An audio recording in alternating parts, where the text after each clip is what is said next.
Teachers, if you're struggling to see progress in the gym right now or in your fitness journey, then I guarantee you're going wrong with one of these four main areas. So welcome back to the podcast and welcome back to the Teacher Fitness Academy podcast. We've had a bit of a rebrand, basically a little bit around that. So I wanted to make the podcast a little bit more directly linked to what I do and who I help, as I feel like it is at a point where it's really useful for you guys as teachers to put some actionable tools in place through the podcast into your fitness journey, into your lifestyle. So basically, over here at the Teacher Fitness Academy podcast, we talk about all tips and tools to help you specifically as a teacher in the classroom to reach your fitness goals and prioritise yourself. That's basically what we do and what we put in place.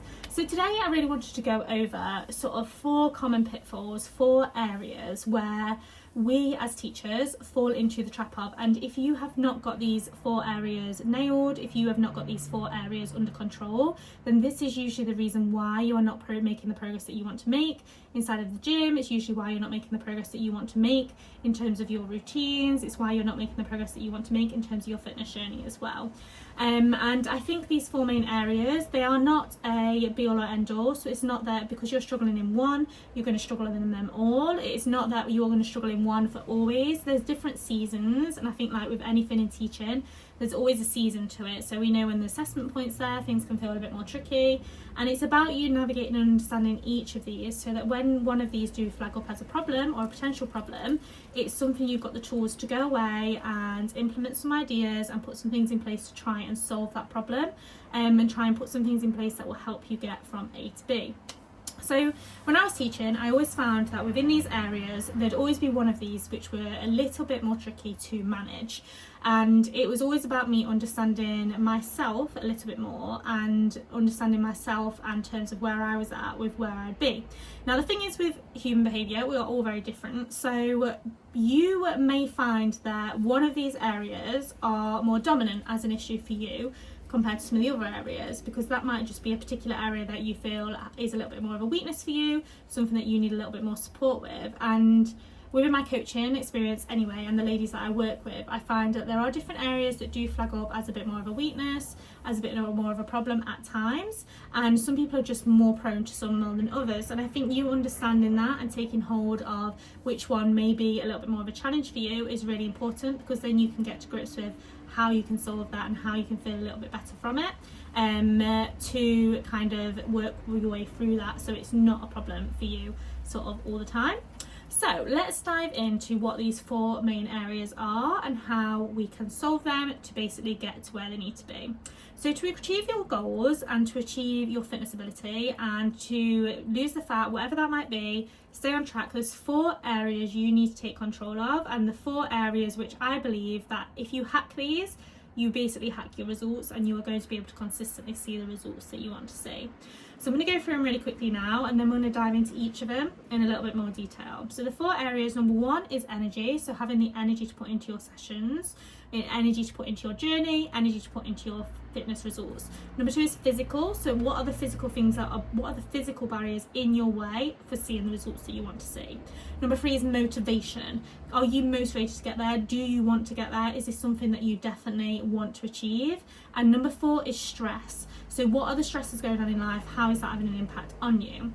So let's dive into each of these individually. So number 1 is energy. So this is about whether or not at the end of the day you have got enough energy to get to the gym, whether or not you're absolutely exhausted and you can't bring yourself to pull yourself out of bed at 5 a.m, whether or not you're absolutely exhausted and you can't be bothered to make that dinner in the evening, so you just grab something sweet, whether or not you just want to have a sweet rush or something out of the cupboard because you know that's going to give yourself an energy spike for the rest of the day. Whatever this might look like, for some reason your energy is not at an optimum, for some reason your energy is not there, and this is the reason why you are not seeing the results that you want to see.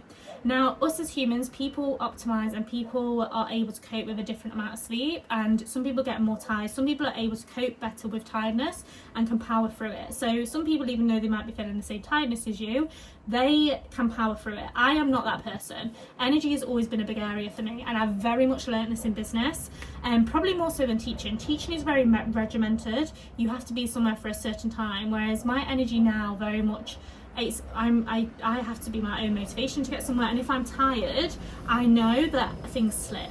So my energy has to be a priority. Now, if this is you and you know when you're tired things slip and feel more tricky, you need to take ownership of that and you need to take control of that. Your priority always needs to be sleep as much as possible. If energy is something that you struggle with, then getting up at 5 a.m. in the morning every single day is not going to be a way for you to see the results that you want to see. You are not going to be able to keep your energy levels up that high getting up at 5 a.m. every single day unless you're going to bed at 8-9 o'clock. If energy is something you struggle with, optimize that, work around that. Your priority needs to be getting as much rest as possible. Trying to get 7 to 8 hours sleep and 8 hours sleep each evening needs to be a priority for you. Catching up and allowing yourself to catch up on sleep at the weekend, again, it needs to be a priority for you. Even if you have a lie-in on a Saturday morning, it needs to be a priority. Constantly reducing your sleep and making yourself get up earlier and doing these 5 a.m. morning routines, that does not need to be a priority for you because that's going to zap your energy and it's unnecessary. The second area that I want you to really think about is keeping that energy is doing a bit of an audit of your day-to-day and looking at the things that are essential and the things that aren't so essential in terms of reaching your goals. So what are the things that you're doing in your day that you think, oh, this is sort of helping me in a way or some shape or form, but it's not actually that essential for you to get to A to B. So for example, this is a really good example of mine. I used to be this big morning routine person. I would journal every single morning, build in meditation, build in reading. It was taking about 40 minutes out of my morning.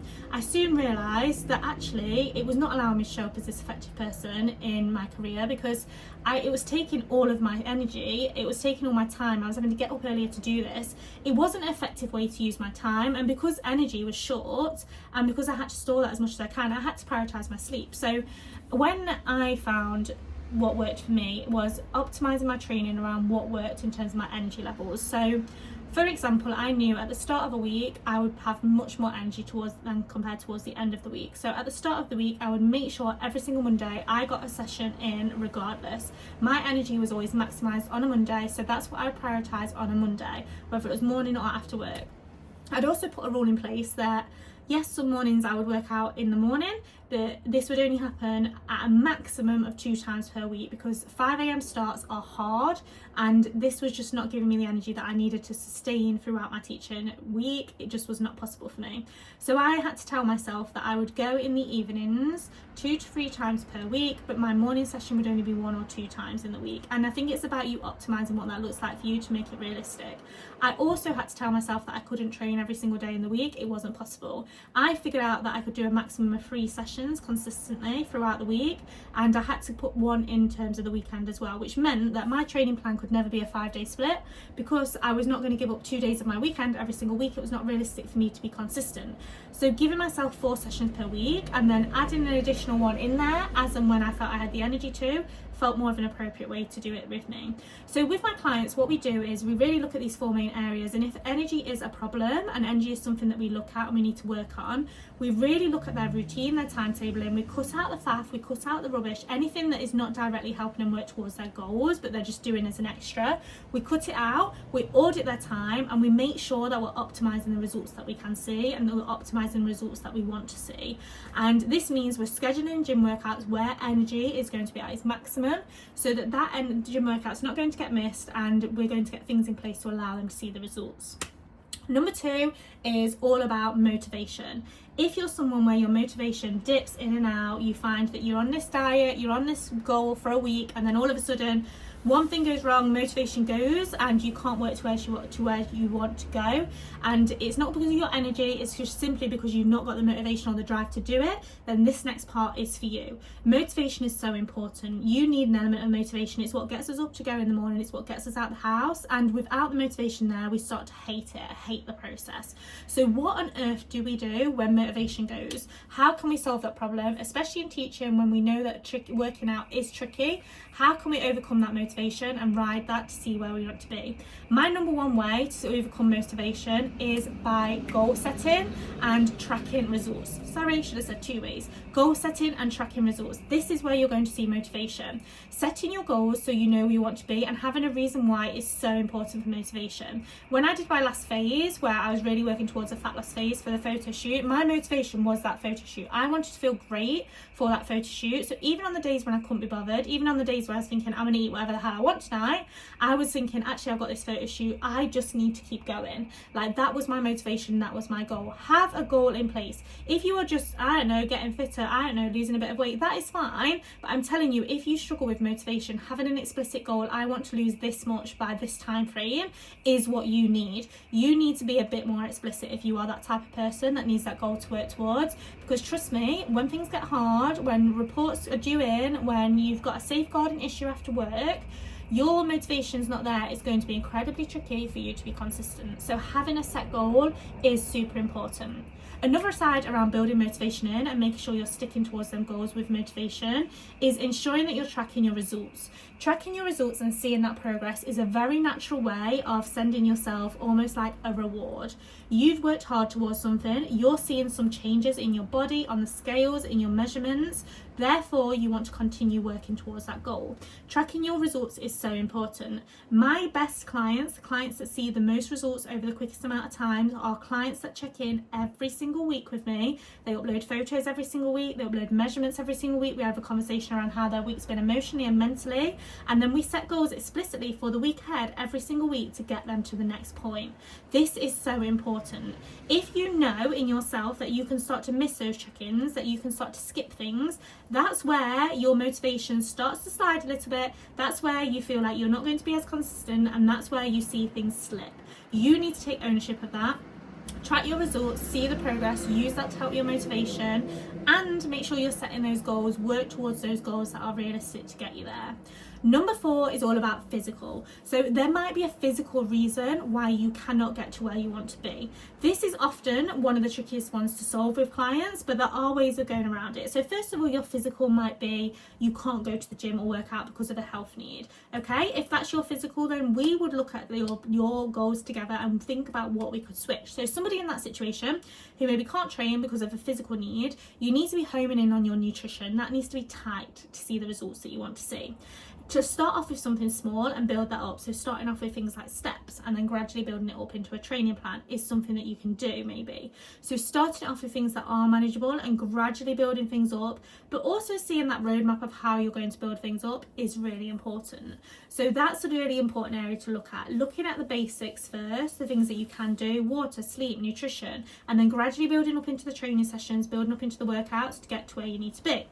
Next is all around those physical barriers, which might not be due to health, but sort of like day to day. So for example, your school is an hour commute away, you have a long day at work, you've got barely any hours in the day, it's very difficult for you to get to the gym.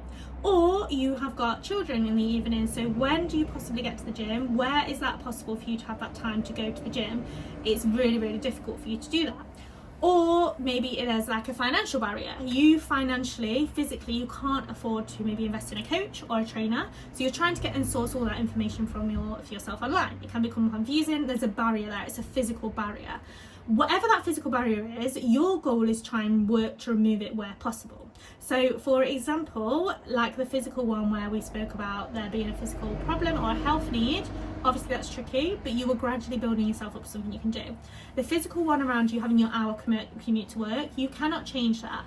But there are some things we can do to make life easier. Meal prepping all your food, make sure you've got that in there so you're not wasting time in the morning. Building in habits that are sustainable and that can work. So for example, making a conscious effort to get more steps in throughout the day, going on a walk at lunchtime in the day to get those steps in then.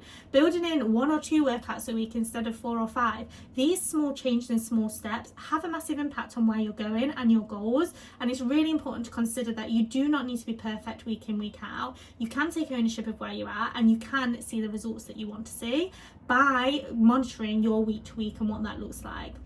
So really look at your time. Again, it's down to auditing it. This is what I do with all my clients. We really audit their time to see what is possible, what's achievable.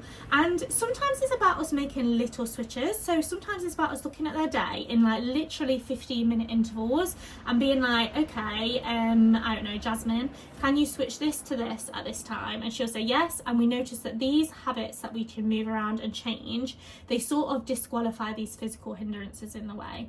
They sort of start to change what is a problem problem and what is in the way for them.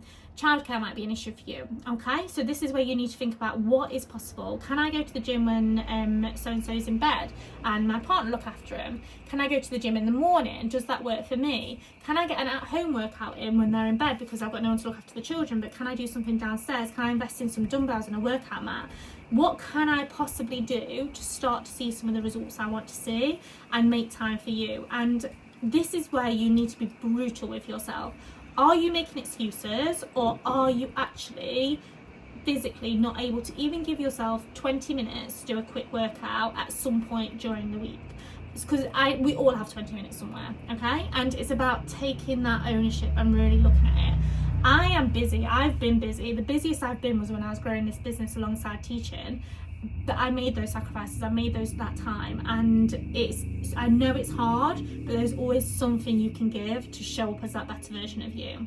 Maybe that physical barrier is money. You're worried about investing in healthy food, you're worried about investing in some sort of support in terms of coaching. What I would say to you is do a real audit into your finances and look at where you're spending money, because I promise you there'll be bits you can save in areas. Look at the subscriptions you've got. Ask yourself now, do you know off the top of your head how many subscriptions you've got and what you're paying out for them? Because if you don't know the answer to that, then you have not audited your money enough to say you can't afford that support of your health and fitness.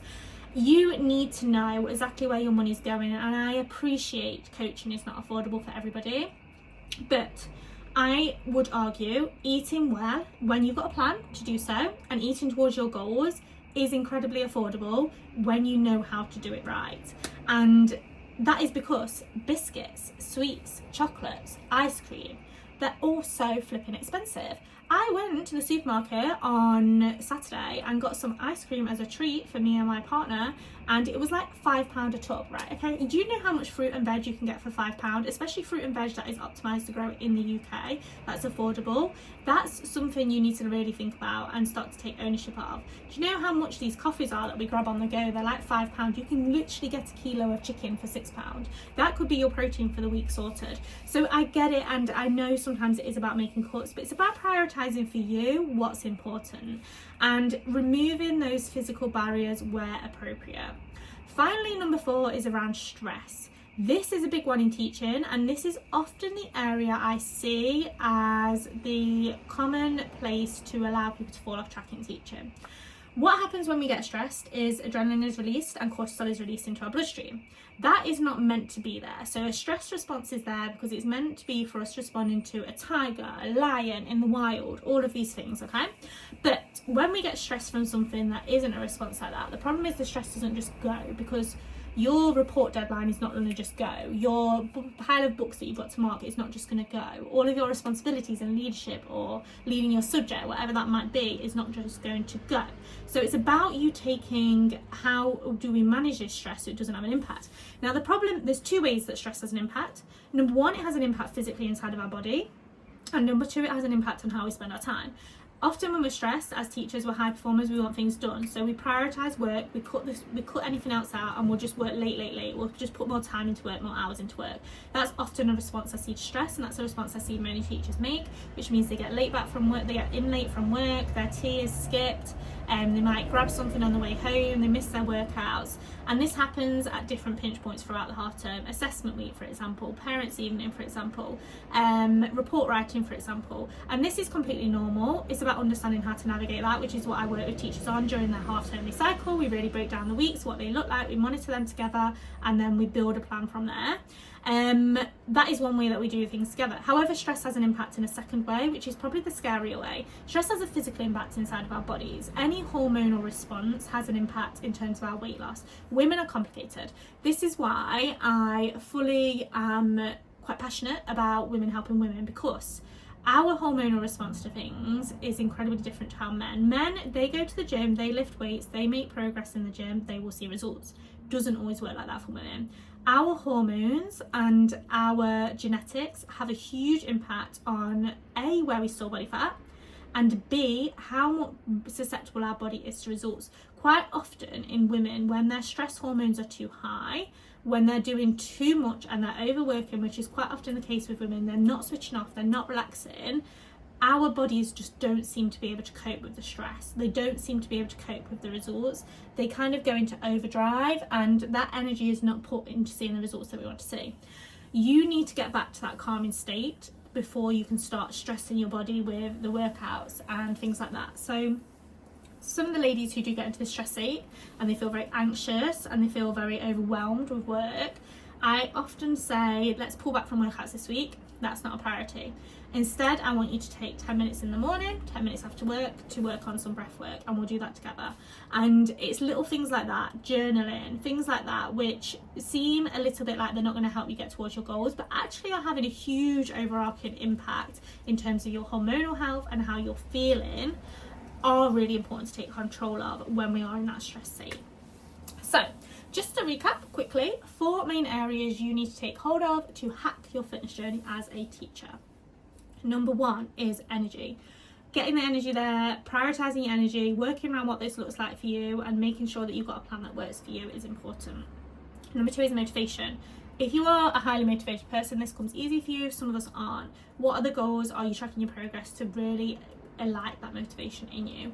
Number 3 is physical. What are the physical barriers stopping you from seeing the results you want to see? How can we optimize for these? How can we overcome these?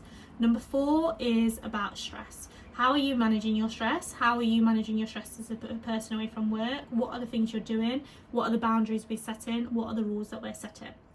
That is it in a nutshell. If that was helpful, I'd really appreciate any feedback below in the comments section, on this channel, on this podcast. Really appreciate it. And if you can go and subscribe, that would be fantastic, and like this, it really supports my channel. And go and drop me a follow on at Coach Chrissy, as I am your #1 fitness coach for teachers, helping you survive that crazy career and work on yourself too. So I hope that was helpful, and I will catch you all on the next one.